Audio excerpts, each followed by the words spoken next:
길이 보이지 않을 때, 어디로 어떻게 나아가야 할지 모를 때.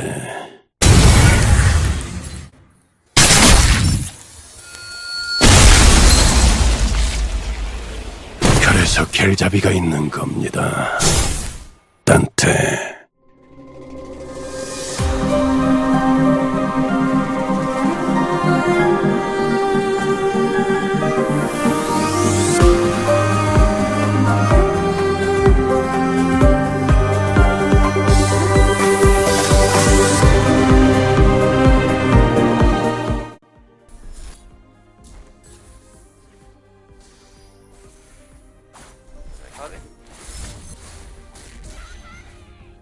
Dash stacking is important because it makes moves easier to hit and increases their threat by extending the active range.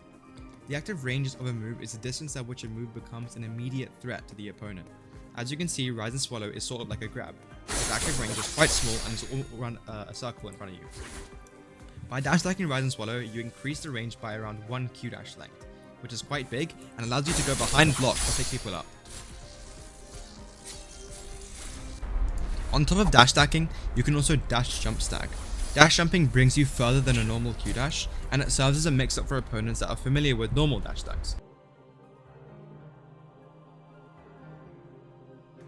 Going behind block is really strong because when people hold F, unless a move is specifically 360 blockable, only the front half of their body is going to be covered by block frames. The rest is exposed, specifically the back. Not every move needs to be dash stacked to go behind block. For example, Eviscerate can be curved around the opponent to hit from the back, which will go through the block. Purely jump stacking is used for moves that already move you forward. For example, Vertical Down and Eviscerate both move you forward. You do not need to dash jump stack these, you can just normal jump stack these as they already move you quite a bit of distance forward. For example, base Eviscerate will move you about this much, but jump stacking it will move you almost double or triple the range.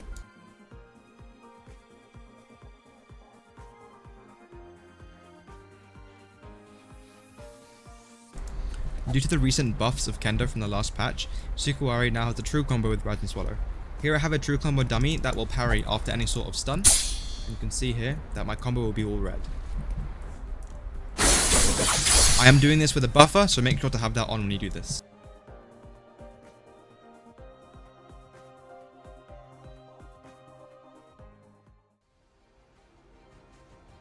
The last thing you want to do when you guard break someone is waste the stun. You want to use up the guard break stun for something that's good value, for example a Rising Swallow. This is completely fine, but I see a lot of people will break the guard break stun with something like an M1. This will allow him to block, Q dash or parry anything that you will try to combo extend with. Now we focus on True Pierce. For starters, every time you guard break with Vertical Down or Split Gate, use its counterpart and True Pierce them. This is a golden rule, and don't waste the opportunity to land a different move. It's not as worth as a True Pierce. Landing Horizon Core consistently relies on parry baiting, as the move goes through block and is really easy to parry raw. You can do this with M1 feinting, or using a low wind-up move intentionally missing to make sure the parry item goes through. Once you see the parry item, you will get free Horizon Core as it just goes through everything. When you're playing 50 Kendo or above, your split gate now guard breaks. This is really strong if you parry into a split gate because a lot of people remember split gate as just 20 posture move that's easily blockable.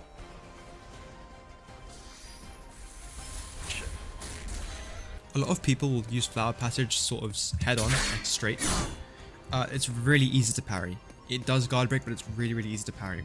The way to use this is sort of half like a schizophrenic. You want to either spin around, flick your camera. My favorite way to use it, you have to get the distance almost perfect, but go towards them, back, and then towards them again.